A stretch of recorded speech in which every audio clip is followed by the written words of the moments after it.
We'll see. This is Jetpack Swords, super cool podcast. I don't know what the fuck will be included in this. We are rambling about life, liberty, and Yeah, the talk about the Game pursuit of Award money announcements via working. and the indie stuff. And yeah, we haven't done this podcast in a minute. I don't even know if we've done it since I got a kitten. By the way, I have a new kitten. She's Aw. 10 out of 10. And I'm certain I've snapped you a picture. I am I didn't know it was 100% new though. You definitely have. I didn't know it was new. I don't know what pets you I, have. You could have a giraffe. I have no idea. I don't know what Colorado's laws are. uh, technically, I think we're only supposed to have three pets, and we now have four. I mean, I'm supposed to have That's not it's not Colorado thing. That's not a Colorado thing. It's a city thing, and I think it's also like one of those things where it's like it's on the books and no one actually enforces it unless they need to for like Yeah, a puppy mill type thing. And it's of like course. that's like their backup law that says like you can't breed puppies out of your backyard type thing. Is my assumption. I don't know of anybody who's ever like gotten in trouble for it. Anyways, random thing. Yeah, no, it's kind of fun. Anyways, yeah, got a new kitten. It's been a while since we've done this. As you mentioned, James, the Game Awards happened. Last week? They happened when we had, yeah, it was Thursday, I think. They happened when we had family in town, and so I didn't watch them live. And I just things have been so busy, I haven't even really like taken a chance to look. The only thing I've seen is apparently, and I'm very amused by this. Um, Apparently they were even more commercially than last year, and last year was already a fucking joke in my opinion, right? Like I think we talked about it. Like I actually no, we have an episode from last year, and like I'm almost positive I called out like that I felt it was weird that they just like did 5 award winners back to back, and then Yeah. like within 30 seconds they're like, Went to ad This break. is blah, this is blah, and then it's like ad break, and it's like apparently that was even worse this year. And the real kicker is even the ones they gave a shit about and actually let come on stage. Apparently, one of them or multiple, I don't exactly know. They started to fucking play them off. Oh Like, God. Well, that's not um, uncommon, but it got extra attention this year because I can't remember what game did it, but they were like paying tribute to a dev who died during development. And like oh, that's when they yeah, gave them the like you need to wrap it up. Like they had the message in the back and they played the music. Like, really common to do that in award shows, by the way, because everybody wants to talk longer than absolutely, the yeah. Yeah. but it was the context in which they did it that was like particularly egregious, and then add in the fact that like their speeches were really short They, for ad time. Not a good look. I want to say they tried to play off what Chris Judge last year when he was talking about like God of War stuff. I'm pretty sure. And he's excellent, but he did ramble. Yeah, yeah. I don't even remember. No, I mean, I think it just goes back to Played him off. how did they allocate their time, and they have clearly been shifting how they allocate their time to like stuff that does not, yeah, not that it doesn't matter, but like I don't know, the dude should have longer than a minute to give a speech probably in the first place, and like they should like not rapid fire 5 awards within 30 seconds, and like I don't know, it just apparently it was kind of shitty, and I just find it kind of funny because it was pretty clear last year and probably the year before that, to be entirely honest, that like that is where this was going, and look at where we ended up. But yeah, so the actual awards, I mean, James, you probably have the best context or knowledge of them, I'm assuming. I did not watch them completely live because I tuned in a little later and I was like, oh, they're probably already over because it's like an hour and a half past when they were supposed to start. And then I ended up catching like a decent amount of it live because I was like, oh, it's still going. Great. Um, but I got distracted doing something else and I was like, oh, I'll just catch the rest of it later. But I do have a list of a bunch of announcements that I'm looking at as we do this. So I'd be happy to talk, or we can just look at each one individually and talk about it, whatever. Yeah, I mean, actually, I don't really give a shit about who won which awards. Yeah, I mean, care more both about free, the so. commercials, which is why they don't give any time to the rewards because no one gives a fuck about the awards. That's not true. The people No, winning the awards cares so probably much. really care. No, I think online fandoms care a weird amount that their favorite games win something. There's so many Probably a people. good. I was just to say, like on that note, it's probably good to preface like there is a bunch of content from other people who know way more than we do about how these awards are bullshit and how they're judged and how they're like given out. And so like if you are one of those people that like are really passionate and are like, what the fuck? Why did this win and not this other thing? Or why wasn't this other thing even nominated? Like go watch or listen to one of the many, many, many other things out there about this. But the TLDR is basically like no one fucking cares. Mhm. That's not true. But like it's a thing that happens, and it's basically, I guess the TLDR could really be like what either got super duper lucky and managed to catch the Twitch craze and was like like everybody played it, or what had the biggest marketing budget and was also competent at the same time. It's the Venn diagram of my marketing budget was really big and I made a pretty good game. It seems to be what wins. It's not just like marketing, like public knowledge of the game is not the only important part. I think quality, importantly, AAA quality games always do make it through like the absolute best ones. Not an insignificant part of it, similar to like the Oscars. All award shows really, unfortunately, are like compromised to some degree in that people pay to be nominated. Like, or really more specifically, they campaign to the judges and the people who make these decisions to get their entries included. And that skews things really, really heavily, unfortunately. Because, winning these kind of awards is a huge promotional tool, which is really, really important to these people, like all people who do games, any kind of entertainment industry. And so they campaign very, very hard to be a part of it, even to have their names like mentioned when they're reading off the nominees. So yeah, No, you're totally right. Even being nominated is a box to check, right? Yeah, because people notice that with like, there's one that stood out in like maybe game of the year, like soundtrack of the year, and people are like, why is this included? It came out super recently and was like okay, and it's like, well, they paid to be a part of it. I remember there was one that I felt that way about, and I cannot remember what it was. I wish I could. There's always a couple. Yeah. But yeah, it's because of stuff like that. Not to say they're again completely BS. Like Baldur's Gate 3 won. Baldur's Gate 3 for all accounts deserved to win. Yeah. Agreed. So there, and I'm sure plenty of others who won the award. I didn't pay that much attention to the awards this year. No, I only saw the didn't big either. ones. Yeah. Same. I only know because people care. If you are interested, the Game Awards has on their site a like page about how stuff is picked, and like who picks it and like who nominates things and who actually votes. And it is a broad stretch of outlets and people from across the world in the industry. And so again, it's just it kind of is what it is. Yeah. So obviously, like you mentioned, Baldur's Gate 3 won. No surprise there. And then James, if you had some things that stuck out to you, either awards or announcements or any of the sort. I don't remember any of the awards, so I'm not going to talk about that. But I will talk about some announcements that stuck out to me, either because the trailer was interesting or because the talent behind it is interesting. So I'm just going to scroll down the list and we can talk about stuff. And I'm going to stop at things that I actually care about. So I am going to be skipping things. If anybody cares, just look up the actual list of announcements, scroll through, see what catches your eye. I think it's cool that Dave the Diver, which is a really good game, and Dredge, which is also a very good game, are getting a crossover DLC, which I guess, because this was announced last week, should be coming out this week or is already out. I'll need to look into that. I've talked about Dredge before. It's really cool, and Dave the Diver is really cool too. So Have you played Dave the Diver? yeah, I haven't played a ton. I think, let me check Steam. I have single-digit hours, I think, on it. Yeah, like almost Probably 3 a little bit hours. further. It's one of the quiet ones that I never really talked about because not on our podcast, but yeah, outside of this forum, it is talked to death. It's a really good game. Like, Yeah. really It's well treated like made. an indie, but it's not an indie, right? Yeah. Like I'm pretty sure the studio makes it like fairly large. It's a really fun concept. I hope more people do. Yeah. I've called it like Stardew Valley chock full of mini games. Yeah. It's got similar like its core gameplay loop, but then it adds all this other stuff around it. I'm betting a bunch of games try to do that. Yeah, for sure. But I definitely talked about Dredge, and it's just cool that they're getting a little crossover, so that's nice. The first big announcement that, not that I saw necessarily, but that's on this list at least, is a game called Exodus. Did either of you see that? Watch the trailer either way?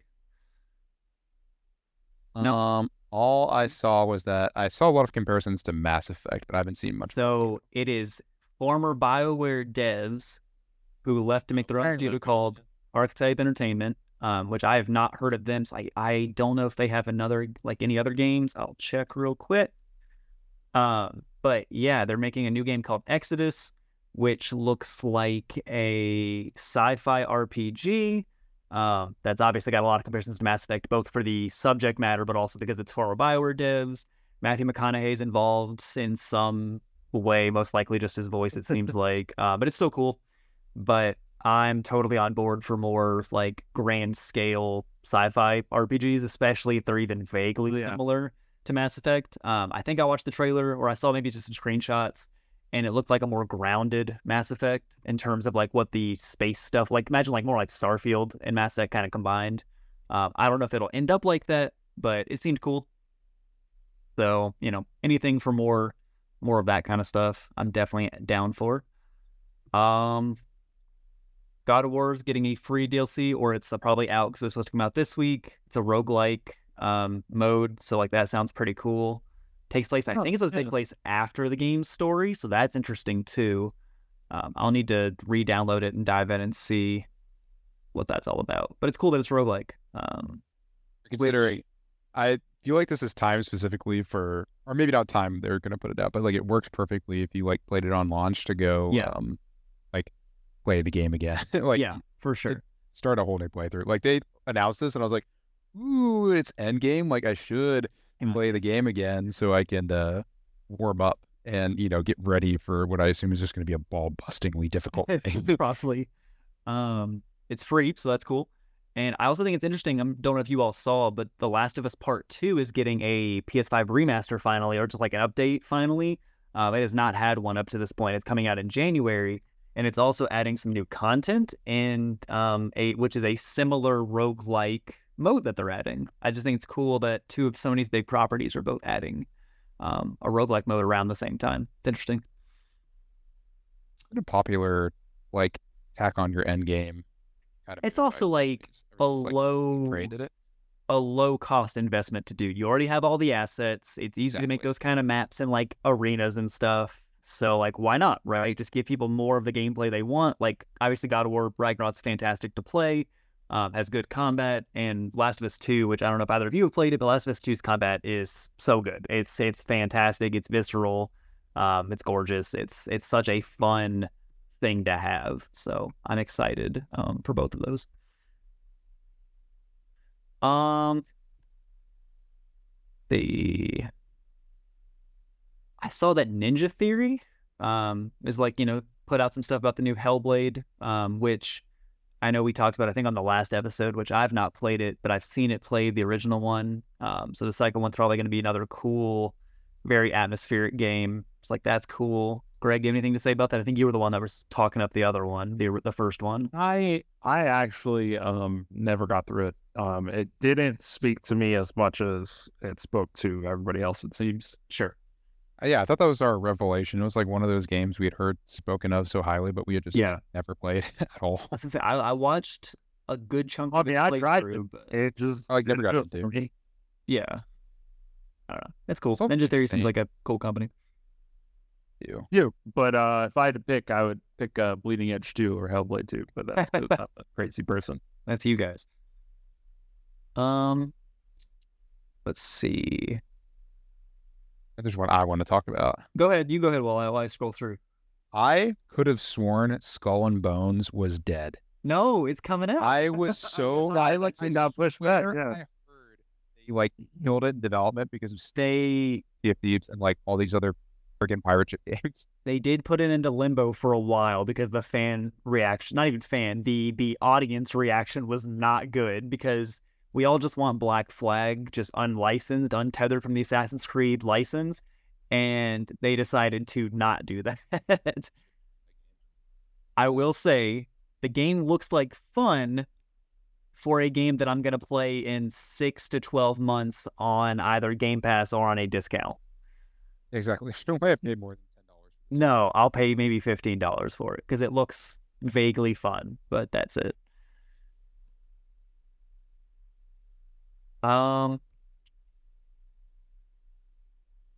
The Ori team, people who made Ori and like the Will-o'-the-Wisps, or the Blind Forest, I think is the other one also. Yeah. They've got a new game. I did not watch the trailer, but just looking at the screenshot, it sounds cool. It's a hack and slash game. Greg, do you have anything to say about that? I know you like the Ori games. I should go look at it because that sounds like the Ori games are phenomenal. I feel like there was Yeah, a lot are they of Bright Moon Studio? Is that what they're called? Maybe. this doesn't actually. It is Bright Moon. Right. It's Team. It is Bright Moon. No, it's just Moon Studios. Sorry, I don't know. Moon Studio. calling Okay, out I'm half smart. I'll get there eventually. Is it No Rest for the Wicked? Is that what it's Yeah, No Rest for the Wicked. interesting? But no, I hadn't seen it. The only thing I'd actually seen wasn't actually related to the Game Awards directly, but just didn't the Avatar game come out? Yeah, and apparently it's pretty good. Yeah. Apparently it's pretty good. It's like 7s out of 10s, which like that's not bad at all. That good? I don't think so. I don't know if 7's out of 10. I think you have an issue with review scores where you think that if it's not a 9, it's not good. Anything above a 6 is good. I do think because of I didn't how say games great. are I didn't say scored- masterpiece. I said good. I do think because you get the 7 from game reviewers who hand out 8 out of 10s to like pretty good games like their candy, I think a 7 out of 10 is not a condemnation, but it is certainly not what I would call a I will say recommendation. this. I will say this. It is a Avatar game that is first person when it should absolutely be a third person game. And it's also an open world Ubisoft game. For that Yeah, to or be it's just- good is good. I heard it's Far Cry Apparently it's Avatar. got, but like it's Snowdrop, which Snowdrop is the engine that Massive Entertainment has used for the Division games, and I think Snowdrop is one of the best looking and like feeling engines that has been used. The It's gameplay incredible. looks beautiful. And the Like, Pandora this game is like- runs on Snowdrop, and apparently it's good. It's Far Cry Pandora, but like the actual Visually, it world feels like building and the next environment is Crisis. apparently really good. And apparently the gameplay is like fine. Apparently it's not very combat heavy. Like it has combat, but it does not solely rely on it like the most recent Far Cry games do. Which I think that is really interesting that it focuses more on the like hunter gatherer explorer world stuff. I think that fits Pandora and like the Avatar franchise a lot better. Yeah, no, I would agree with that. Yeah, I think Oh. that's part of what people liked about it. It seems much Yeah. more driven by the environment, which was like people just expected to be gallery Far Cry. shooter Yeah. type game. Yeah, like other Far Cry games, which would have been That's how they've been absolutely advertising because it. it doesn't. Which is stupid that they've been advertising it like that. I know why they have, but it's still stupid. Is what sells, right? I think you'd Yeah. have a hard time if it's like, hey, you're gonna be one of the blue people and you're just gonna explore Pandora. As much as people will be like, that fits Avatar, like I like the idea of that game. I don't think that game sells very well. Like that's not Yeah, what I games mean, the main I don't think game it's going are. to sell very well either way, but Kind of like uh, Death Stranding, where like if you announce Death Stranding's concept for what it is without like all the focus on the story and the mystery, and you're like, hey, you're gonna walk packages around, like that's probably like not what would get I don't people excited disagree. about it, even though it ended up being a very good game. yeah, I was going to say, I feel like it's pedigree because like if you were told me that it's just a random delivery package game, whatever, but if you again said that it was a Hideo Kojima delivery package game, I'm like, oh yeah, that's going to be like amazing no matter what. Like even if there's none of the acting and story talent behind it, the game itself will be like interesting to play, which I need to actually play a lot more of that game. I have not gotten very far, but I think it's a very cool game. Yeah. Trying to see what else. I think I mean we can talk about since we're talking about Kojima anyway. Did you all see his new thing On called like OD super or Overdose ultra- specifically? It's a What? Pack, you need to go watch the trailer while we're talking about it real quick. Oh, I see. Um, I see it on the list. It is they're describing it as just a horror project that is a game but is also not a game, so it's gonna be like a mixed media kind of thing. It's a very interesting trailer just because it is not a very traditional game trailer at all. But I mean, it's Kojima, it's a horror game, it's got some tie-ins to Jordan Peele, so like that's all very cool. Whatever it ends up being, it'll be interesting for sure.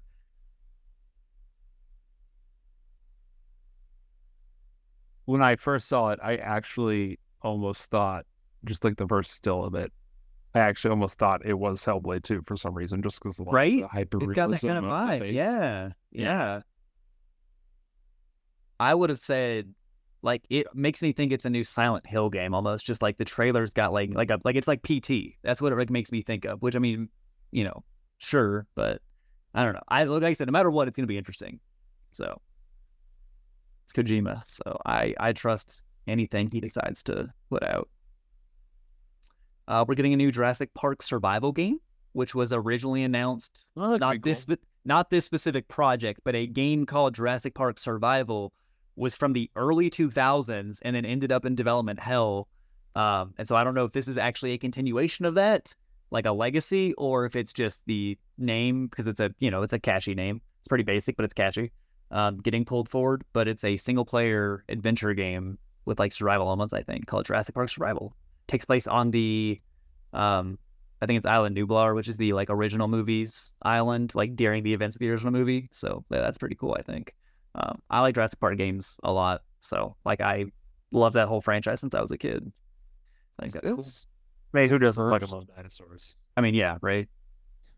Is this the first Jurassic Park game that is like this? Because this is always what I kind of envision the games being like, is this like what the movies are, which is people running away in these horror scenarios from dinosaurs. There have been at least 3 park building games, which also fit the like, obviously the property very well. Yeah, Which are the ones that I've always played. Kind of. Well, no, They do those are fit. natural They things. just don't fit the movies as much as because like no. the exciting part of Jurassic Park is when the dinosaurs get out of the enclosure. Well, believe me, that still happens. That happens a lot in the park building games. The Raptors Sure don't they- give a shit what you do. They will break out. And there's been those. There's been a Telltale game, I think. There was a Jurassic Park Telltale game when they were still like Oh yeah. still alive. I mean, they're kind of back now, but Yeah. they did die for a bit there because they were they're stretched back? way too thin. I think they're back because there's new Telltale games coming out. I thought they were like dead Somebody too. bought someone It's bought probably, I bet it's like THQ Nordic because they keep buying up all the abandoned IPs. There's been a couple Jurassic Park games. I don't think there's been anything that's straight up a single player adventure like survival game, but other than the one that again was announced like 2002 that never came out. But I mean, yeah, it's cool. I like that it takes place during the events of the first movie. It's awesome. Suicide Squad got a trailer that I didn't watch. I don't even know if it's a gameplay trailer. I'm just waiting for that game to come out so we can see how good or bad it is. I trust Rocksteady, but they're making a games as a service game looks in so good. 2023, so Yeah. That is and I the know way they that like backpedaled on that because of the fan reaction, but I don't know what it's actually going to end up as then. I can't remember when they gave That comes out in 2 months. Comes out in 2 months. Less than There's 2 so much hype months. for this game because it's such a cool concept and like it's Yeah, clearly and it's done so well and Rocksteady. the gameplay clips look so good. But then yeah, they talked about like the overall gameplay structure Yeah. and there's going to be a lot of grinding and a lot of Yeah, exactly. a lot of monetization It is with costumes and stuff, and people are like, "Oh, it's you're definitely one of those things that, yeah, like you said, James, it just needs to come out so we can just fucking Yeah, like just fine. for anybody who doesn't know Is it that's gonna be- listening, Rocksteady made the Arkham Batman games, which are all, widely regarded as like the best superhero games that like currently exist, and yeah, that's why I have a little bit of faith. Have any of the 4-player like Horde takedown Left 4 Dead likes that this seems to kind of be in the vein of? Have any of those like succeeded in a big way? Deep Let Rock me Galactic is the only one I can think of. Let me think. So Deep Rock Galactic is great. World War Z is actually like a really good game, but I Yeah, would like, say it's like we all liked it. successful. It's a really good game Did do that's well. well made. It actually just came back to Game Pass with the Yeah, DLC. with the DLC. I saw that. I was thinking about re-downloading I was it, but gonna go play the DLC. Yeah, Or is the DLC? It's not a new game. It's just DLC. it's not. It's like a big It's- expansion basically. yeah. That Yeah, company I'll that's go play it, making so that go download it. is also making the new Space Marine game using the same technology, which is like fitting because it's Tyranids, which is really cool. But Oh, that like really cool looking like Horde, 40K. yeah, they're making Yeah, the new Space Marine game, and yeah, that it's gonna looks be. so sick. Oh yeah, Space Marine. The first one's incredible, and the second one's, yeah, it's gonna be so good. I'm trying to think of other. We were actually, me and my friends were playing Darktide, which like that's what I was gonna say. Vermintide 1 and 2 yeah. are very successful, which is why Darktide was able to come out. Which Darktide's in a better place than it was when it launched because I can actually run it now, which is nice. But we were playing that right before the podcast, and that game's really fun. Beyond that, I mean, Back for Blood probably has a following, even though I don't think it's that good of a game. See, that's the one. Like Well, there are a people couple that like came out and people were like, it's gonna be Left 4 Dead 2, and then it comes out and people are like, it sucks.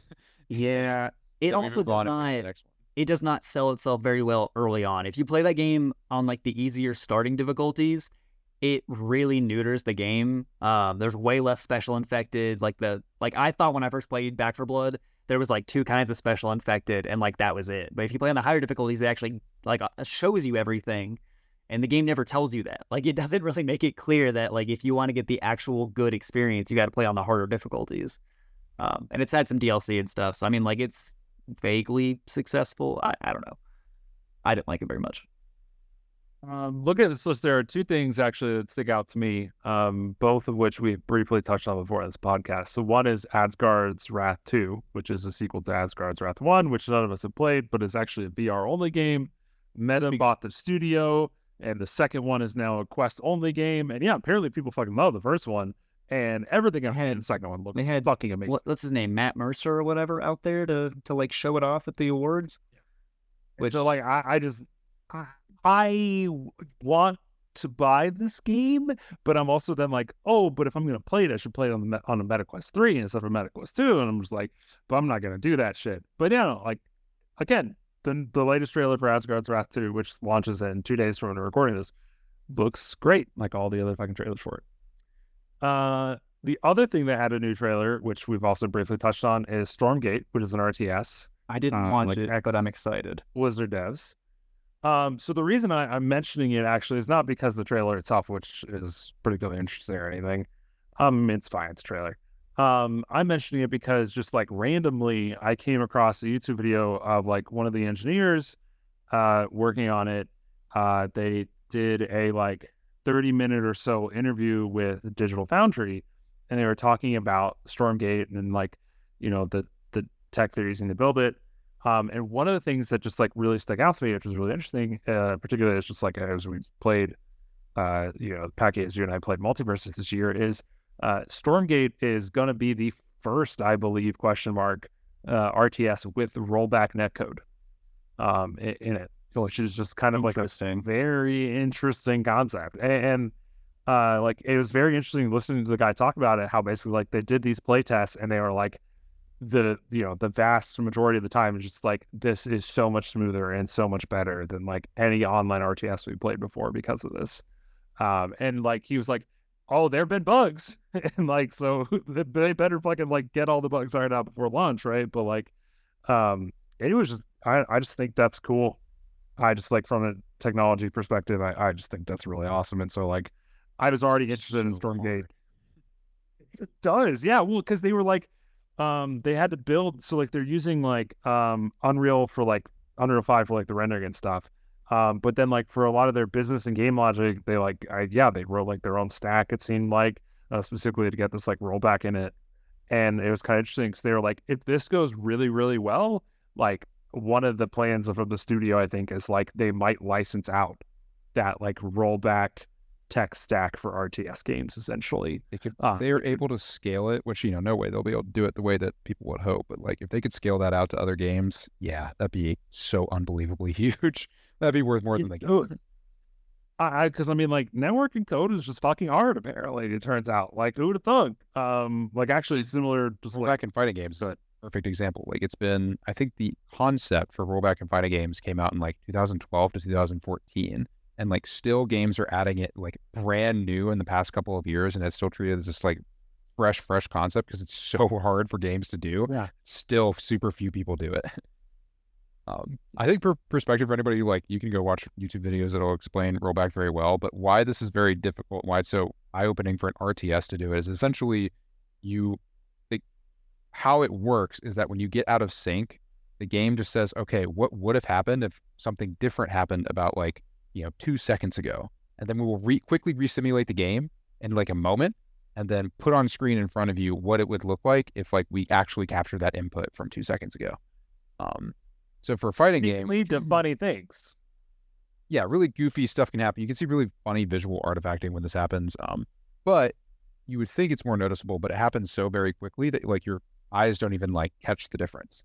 A lot of the time, it's why it looks so smooth. For fighting games, it's very easy because there's a very deterministic amount of things that like inputs and things that can happen in a fighting game. Whereas RTSs are such far larger scale simulations, and there's so Yeah. many more different inputs that you'd have to capture and simulate and be able to replicate and then recalculate. Like it's just fa huge factors of scale of No, difference. no, I mean, fighting games have two characters. You have two Yeah. things to track in a fighting game: character one and character two.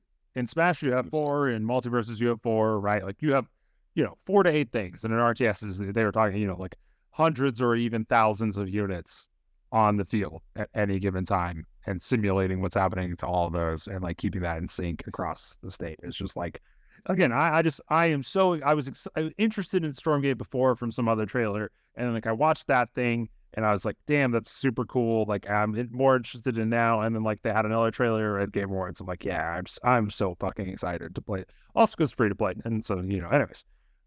Speaking of just one other random note on networking code, not fighting games, not RTSs, is which maybe this is, we'll see. Uh Halo Infinite has for a long time like had questionable networking code. Like people complained about desync a lot at launch, and it got better over time. And apparently they're just rewriting their entire network stack. And also apparently they launched a playlist testing out the new networking stack. And it was just very interesting. I watched like a 5-minute video of someone basically comparing like the current network stack in Halo Infinite and the new one. And they're clearly like, this is clearly based on the old Halo games. The new one is, right? And they were like, and also here are all the things wrong with it. And so it's like very interesting. It was very interesting watching that video and just basically being like, holy fuck, this is just like incredibly hard to get right and like get every single possible thing working perfectly. And it's like, it's just you are going to have to make a trade-off, and you are going to have to decide what that trade-off is going to be. And so like just, I don't know, mad respect to the fucking people working on, these, I don't know, mad respect to the people who work on the networking stack of games. Like I Yeah, can't while we're imagine. focused on the development process, but when there are bugs or desyncs in my game, I will loudly complain and send them death threats on Twitter. No, of I course. just want that to be known. Well, don't send death threats on Twitter. We don't do that. We're semi-calm and rational people. Only when it's like a really bad one.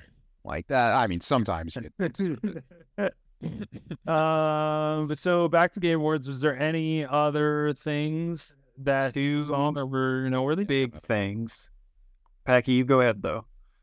I only because we haven't. I think we mentioned it offhand once, but I think this is like the dominates viral clips of games because I think it's the current prettiest action game that is being teased. Is the have you guys seen the Wukong game? I'm sure you've seen it. Yeah. Have you like really looked at it? I've not super looked at it. It looks way better than every game that I've seen in the past 10 years that has been in this state of like, oh my God, it's graphically so pretty. Look at this 8-second clip. Because it looks like they've really expanded and like made a real game around it. It looks shockingly good. Well, we'll have to see again. These are infamously typically flops, but it like looks like they have really spent time making a game that is fun to play. Which isn't the base. So what was actually announced? Because isn't that game already live and already on Game Pass actually? Black Myth, you're thinking of a different game. Black Myth Wukong is Wukong comes out in August next year. Yeah. I guess It's been teased for Black years, Desert? years. No, it is the other. It is like Wukong Destiny or something, Dynasty or something. That is, like yeah, it's very similar. It is Wukong again. He's a really popular, like specifically Chinese folklore hero. And this game is just taking like the Chinese novel that he's from, Journey to the West. It's like the most popular fantasy novel possibly from Eastern Asia ever. And so he pops up in games all the time. That's what Goku is based on. And so there's like so many different IPs that have him. And yeah, we just happen to have, I think the one that Greg is referring to is like a Souls-like, whereas this is not.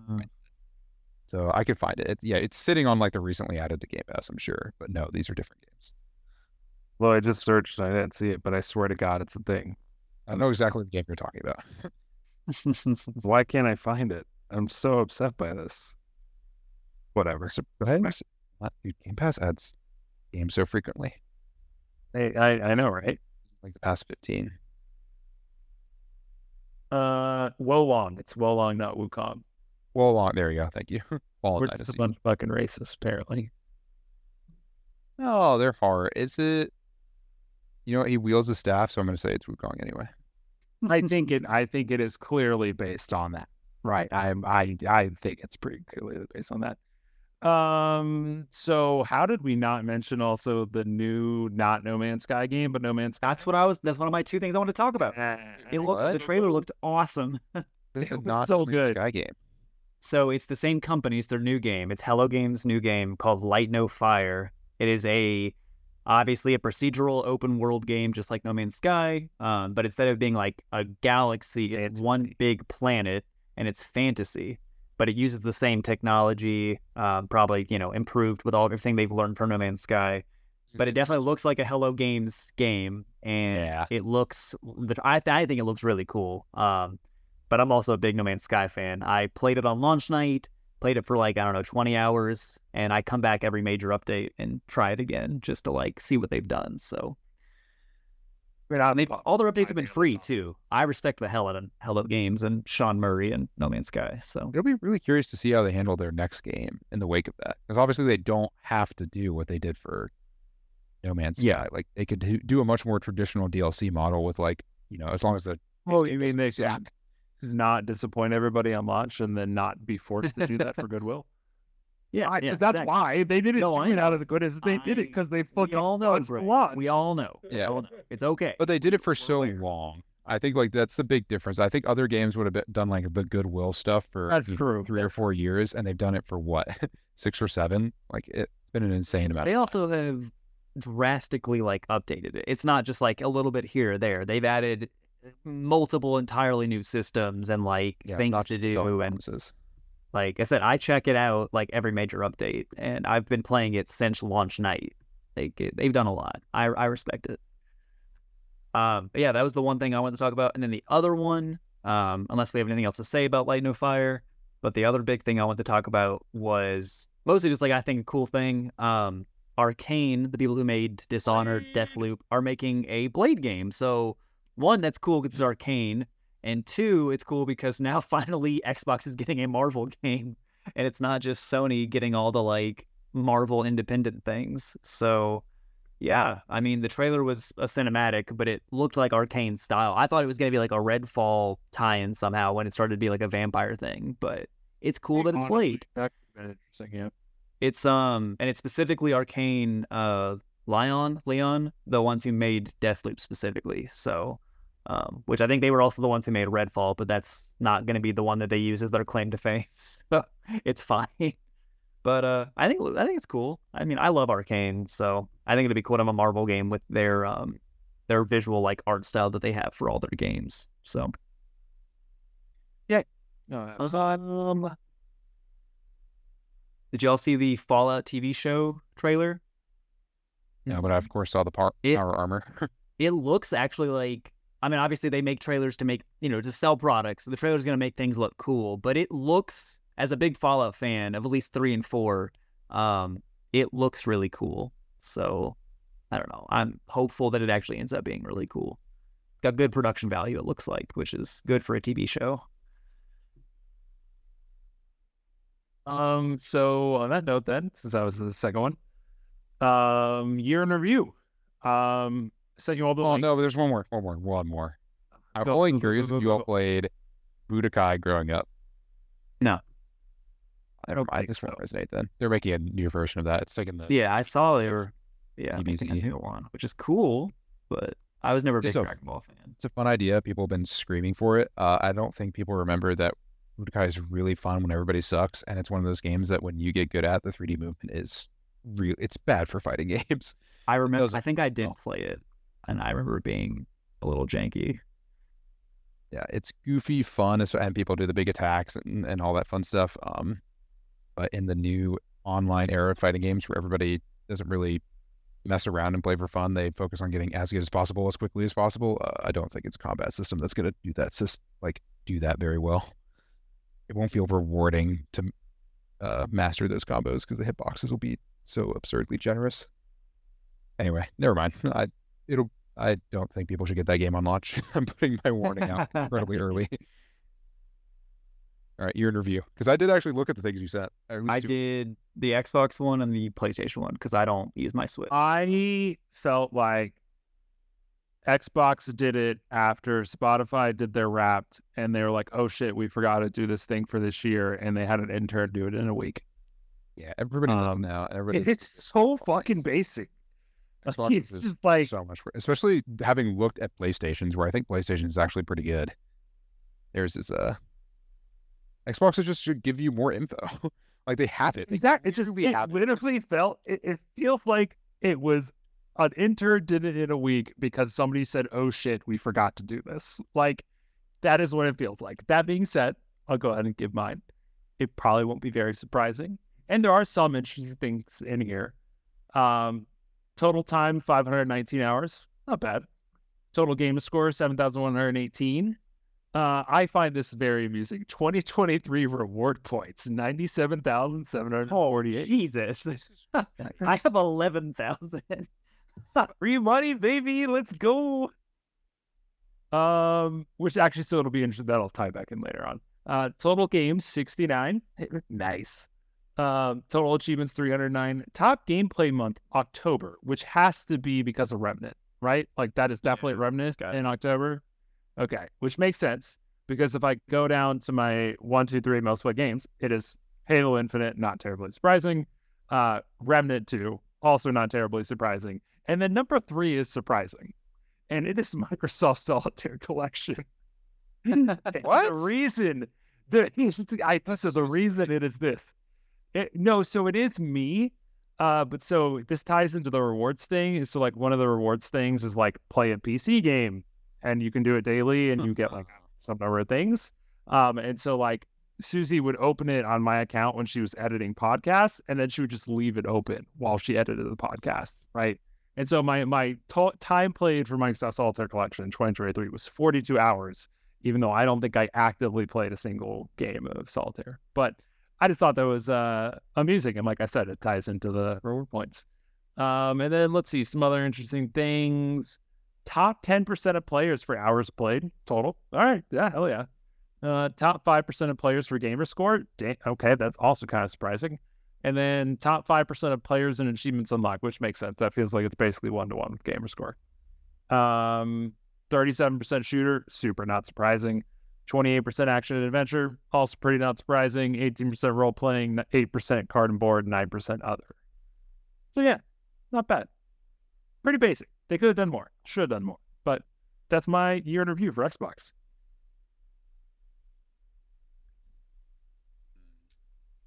I can do it. Yeah, you You go want? first. Hurry. Total time for Xbox was 616 hours, 44 games, 6,000 gamer score, 328 achievements. September was my most played, and my 10% in hours played, just like Greg, 5% on gamer score, 5% on achievements, just like Greg. And then my top 3 games were Starfield with like 170 some hours, I want to say. I don't have it in front of me, but I think that's what it was. And then it was Cyberpunk with 88, which you all know. Hopefully, you all remember my journey with Cyberpunk. It's the game I was the most disappointed by ever, ever. Like I had bought like art and lore books leading up to it. I was listening to the soundtrack before the game came out. I was like invested, and then I was like, this is fucking trash. I fucking hate this game. And I've tried it a couple different times during updates and I never liked it. And then 2.0 with Phantom Liberty came out. I got it and sunk 88 hours, literally 88 hours in from when Phantom Liberty came out to like 3 weeks later. Like I hardcore played the game, and I still have like another character I need to run through and do for the one of the different endings. And then my third most played I think on the Xbox was Armored Core, which is funny because I just bought that like So like a month insane. ago, and I still haven't even beaten it yet. I'm surprised it wasn't Just Remnant. add 'Cause I up. played Remnant, so Yeah, wait, what are the hours for Armored Core? it was third. I don't know. I don't have it in front of me, but it was third after 88 hours. So I don't know. I thought Remnant would be it, but yeah, it's crazy that 616 hours for the year and 180 of that is Starfield, or like maybe it was like one. I can't remember. It was somewhere between 100 and like 150 or something. Was just Starfield. Um, but yeah, You were playing it for so long. I It's usually I the like games we've talked Starfield. about on the podcast. It's the one that like you've consistently been playing as Thing like your is primary though, game. I don't think like I still regularly go back to Skyrim and Fallout 4 like a lot. Those are like two of my comfort games, just like we talked about like Ace Combat is and Armored Core is. Um, especially like, for some reason Fallout 4 like is like such a comfort game for me. And Skyrim is too to like slightly lesser extent for whatever reason. Even though like I love the Elder Scrolls, I don't think I'm gonna do that with Starfield. Even though I really like Starfield, I think I'm gonna play Starfield for the expansions and for any major updates. But beyond that, I don't see myself jumping in and just playing Starfield just to like play something.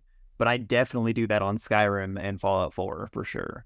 So I don't know. It's interesting. I don't think it's gonna hold me as long as the other two games have, but we'll see.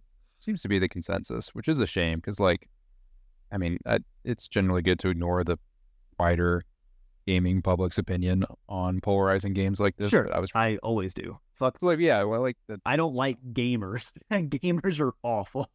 yeah, just yeah, whenever people get too polarized in their opinions, well, like either a game is amazing or it's absolutely worthless trash, and like this Yeah. Starfield was obviously no exception.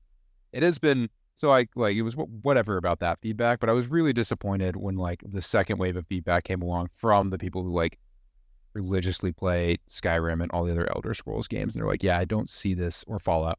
And they're like, I don't see this as being one of the ones that I'm going to keep coming back to. Like, this isn't the one that I want to install a bunch of crazy mods for and do like different playthroughs. And it's Yeah. like, I'm just sad for those people who like wanted, they wanted their new version of that and they didn't get it this time, which Yeah, is a bummer. that's how I feel too. Like it's fine. I obviously got what I wanted out of it for the time being, and whenever they either update it or do the expansions, that adds a lot more to the thing is I can't remember what they're called, but the snake cult people, I'll definitely like that. That was my biggest thing that I wanted to see more of in that game. Yeah. And I'll definitely dive back in to get whatever extra stuff about them. But yeah, I'm cool with what I got so Stand far. by. It was the Bethesda Softworks game I enjoyed the most, which is a very low bar for me, but still, for what it's worth. It's comfortably the one I've played the most. That's as someone who is religiously mainlined Bethesda games since Oblivion, it's crazy to me that Starfield's what got you guys. I still maintain incredibly strongly that Skyrim's combat blows. I will never ever be convinced No, that it's not bad, especially when you I just don't have the nostalgia classes. So I came in playing it for the first time in I think 2020. I'm just gonna say I've played mini games with way worse combat than I think it is serviceable. It's fine, but it is not like great. But I've played It is plenty of games that are worse. Oh, definitely, but I guess no, I've not played a game to completion that is worse. So I'm the quickest dropper in the West. Like if a game doesn't grab me very immediately, and I don't have like No, I feel I'm that way with most media, like not just games, but like books, movies, shows. I mean, yeah, I'm very aware that like my free time's being wasted if I don't like you're enjoy just spoiled something. for choice, right? It's not because Yeah, like which also fucks me up. That fucks me up like so bad always sometimes. be doing something better. I struggle with that with TV shows actually. Yeah, In of games like games I'll put a little more time into, but if like I don't like a TV show within like the first episode, maybe two, it's like we live in a world with so many like 10 and out I'll of just 10 go shows. rewatch something that's incredible. Like, you know how many times I've seen Mad Men all the way through? It's a lot. I love Mad Men or True Detective. It's a good show. It's a good True show. Detective's the one I hear people. Oh, did you see the trailer for this season 4? Yeah. It looks good. You should watch I it. still have not watched it. I need to watch it. Watch the first season. Don't watch anything else. Watch the first season. Love that show. First season's incredible.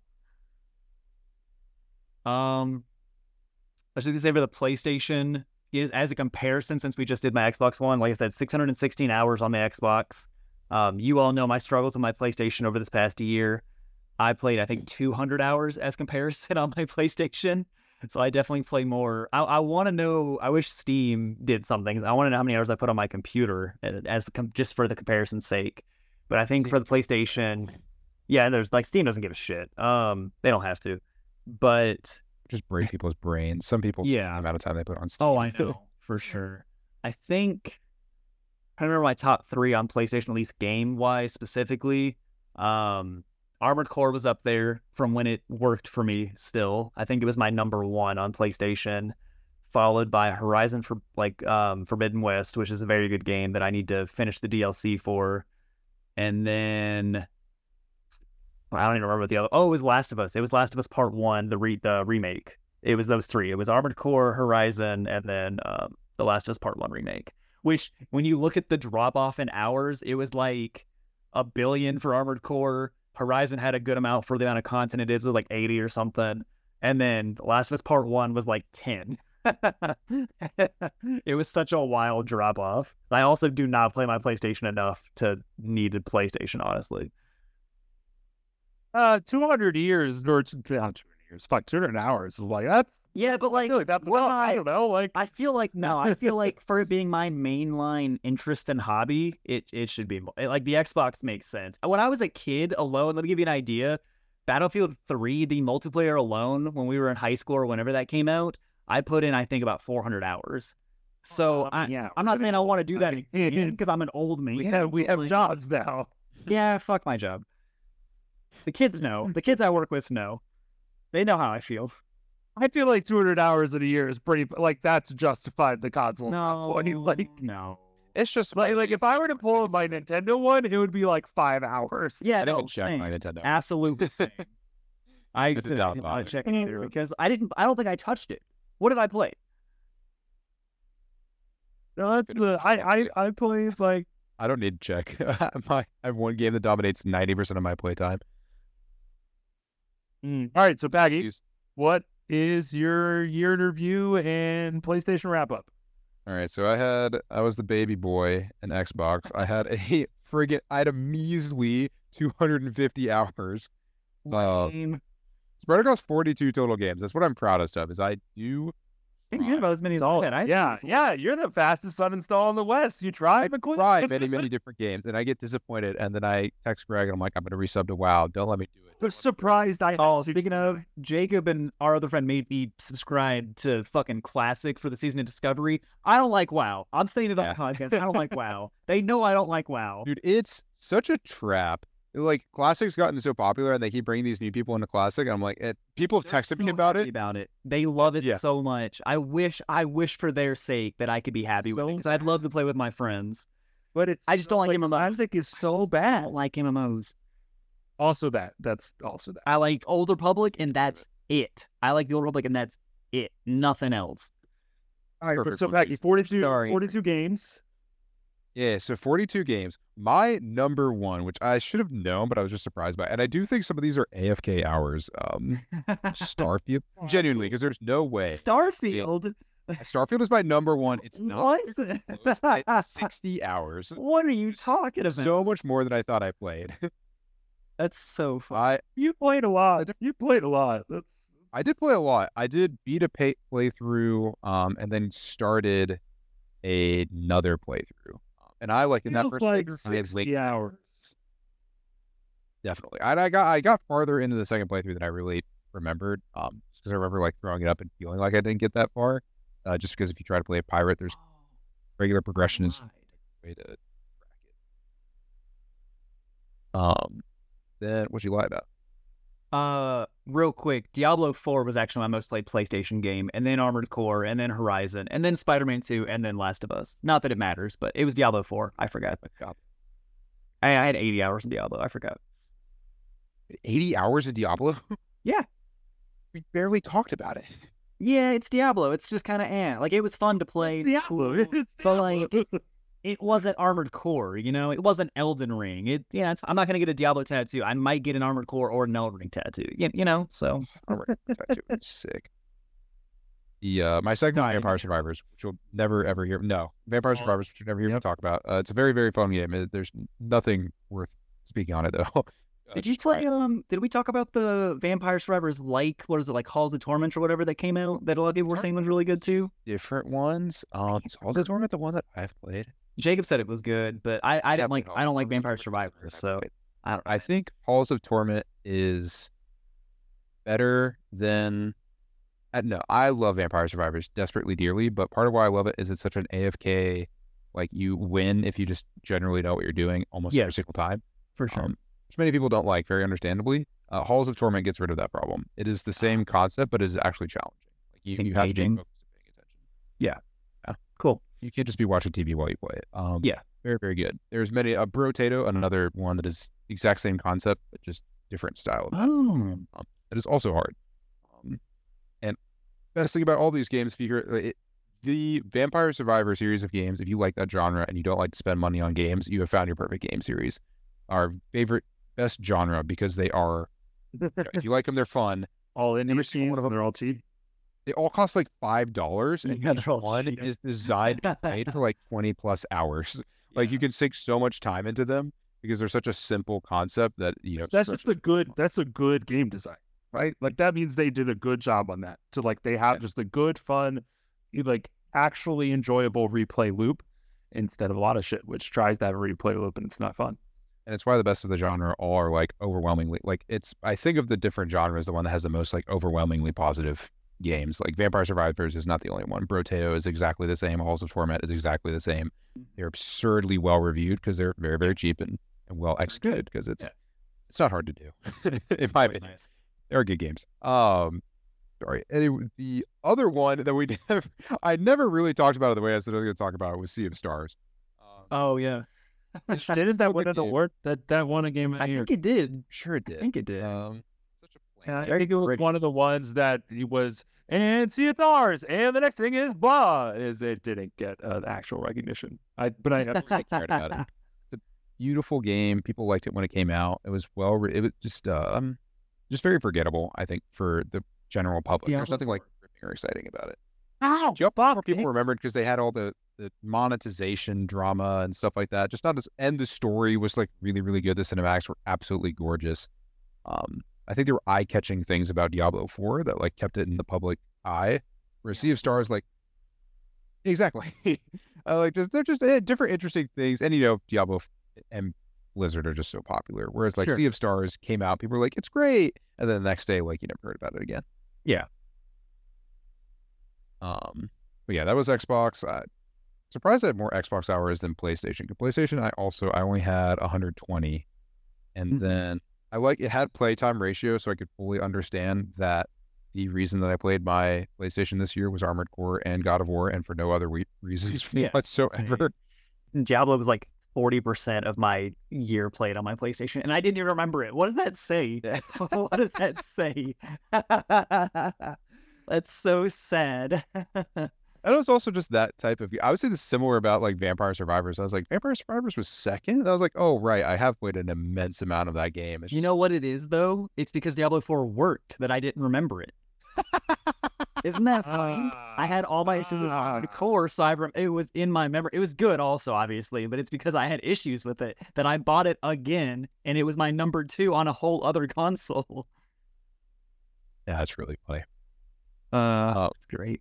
I love games. Armored Core and God of War, that was 80% of my playtime this year on my PlayStation 5. Armored Core was 55 hours, and God of War was 40. And then after that, it was Dragon Ball Xenoverse 2, which is why I'm semi-excited about Sparking Zero. And then roguelikes. Roguelikes aren't even worth mentioning. My last game has 2 hours spent of my top 5, which I think says enough about. Like I just quickly tried several other PlayStation games that had come out and then instantly quit. So I think that I will say I'm happy about that. That's my opposite take on my PlayStation time. Like it is just 2 games for the entire year that I played on my PlayStation 5, and they were both 1,000% worth it. Yeah, but one of them you could have just played on Xbox, is I guess James's point as well. I liked it, but I wish so desperately they had done haptic on friggin' Armored Core. It's such a friggin' game for it, and they didn't do it. And we knew they weren't going to do it. I know. Calling they weren't going to do it, but I was like, but if they did, it'd be super cool. So that was kind of my hope in getting it on PS5. I do also hot Don't say it. games like the controller. You're wrong. I knew you were going to say it. Overall, the Xbox controller is better, and I like it for 99% of games, but there are certain games that I like it better for, and I think this was one of them. I think especially like double stick heavy movement games. Any games that require you to press the buttons a lot, but if it's just sticks and triggers, then I think PlayStation is really good. And I'm just holding out a hope that they will eventually I mean, that would be legit, because in that aspect, the controller is way better. Way better. When they are used, the haptics are amazing. Just never used. I just hope, here's my hope. I don't hope for haptic update to Armored Core 6. I hope for any update whatsoever that is new. That is new content that is not just bug fixes. I just want them to Please. add new things to the game. Please, please, God. Please, Don't just go back please. and make more fucking more Elden Ring or Dark Souls. I don't care about those games. I know they're the ones everybody else cares about. I will. You know what? This is such a miserable. This is a curse that I loved Armored Core so much because it will make me go try Elden Ring and I will hate Elden Ring. Oh, Elden Ring's so good. I think the problem is that I think so many people will try and like, not so many people. This is very niche, but like try and like Armored Core and then be like, well, I would play the other games. Like I bet those will be fun. And it's because Armored Core is so much easier than their other games, and it makes you think you can do them, and you can't. Because it's totally different. One is like incredibly twitchy, and the other is all about patience, and I don't have patience. Patience. Elden Ring, yeah, you have to read Only attack. if you suck. I do suck. I'm very bad at those games. I'm gonna be real. I only got through Elden Ring because of my bleed build that I built, and it got me through. And I don't even give a shit. I beat Millennia, so I don't want to hear anybody. Beat Millennia, jeez, you did not. Yeah, I just did. barely I get didn't do through. every boss, but I did like the ones that fucking matter. And it was awful. No, I love Elden Ring. I adore it. I think it's great. I will eventually try it. I really want to do. There's a mod, one that makes the co-op seamless, like modern games should have. Yeah. Which I want to do that with Jacob. And then there's another mod that randomizes. You can do different like presets for it, but it can randomize item locations, the drops, and enemy placements. And so like randomizes the bosses too. And I've seen playthroughs of it, and it's so funny because like obviously FromSoft designs like the arenas to fit the bosses usually, right? So like you want a big open space to fight like monster bosses usually, which there are some bosses in the game where they're monsters that are big and they're in a tiny space, and that's like the difficulty. Like that's what adds difficulty to that fight. But with the randomizer, it is so funny to see like one of the dragons in like like the study hall you go to that's in like the in-game version of Hogwarts basically, and it's just this big fucking like mega boss dragon, and you're just like, I gotta figure out how to do this, and it's clipping through the wall and it can't even attack you. Oh, it's so funny. I really want to, and you can do both those mods at the same time. So I really want to do a co-op Elden Ring randomizer run with Jacob specifically. That'd be really fun. We haven't gotten it set up yet, but it's gonna be so funny. Especially if you're somebody who like is very familiar with the game already. Like you already like know what you're gonna see, but it's just funny to see things where they're out of place. I'm so ready to do that at some point. That sounds funny. I had some friends who did the co-op mode, and I gave them a hard time. And it's like, but we could just play Remnant 2 instead, which already has seamless co-op, like a good game. I bought Jacob Remnant 2, and then a week later it went on deep discount, and we still haven't played it. And I'm mad that I spent all the money, and I'm mad that we haven't played it. That's all I'm gonna say. That is sad, yeah. On that note, it's definitely it's it for Jetpack Swords this episode. Actually, I'd be remiss to say, go look up the Fortnite Lego trailer. It's 10 out of 10. I downloaded it. It's just I haven't played it Minecraft, yet, but Lego looks and really Fortnite, cool. and it looks so cool. Like, how does Epic Games shit out such gold? All the kids at Sky Zone, it like doesn't my make any staff, sense.